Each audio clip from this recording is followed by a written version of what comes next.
This is why I told Arlen not to park on the street. December 20th, first snowstorm.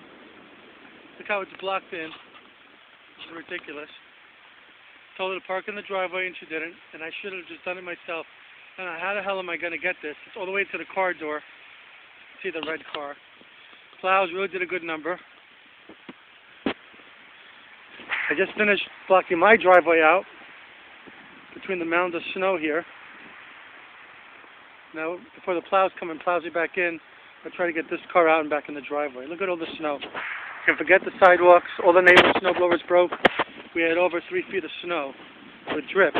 According to the news, it was only 23 inches. This is crazy. December 20th, 2009. I just got over the swine flu, and here I am shoveling. Do the best I can. Everybody's doing the best they can.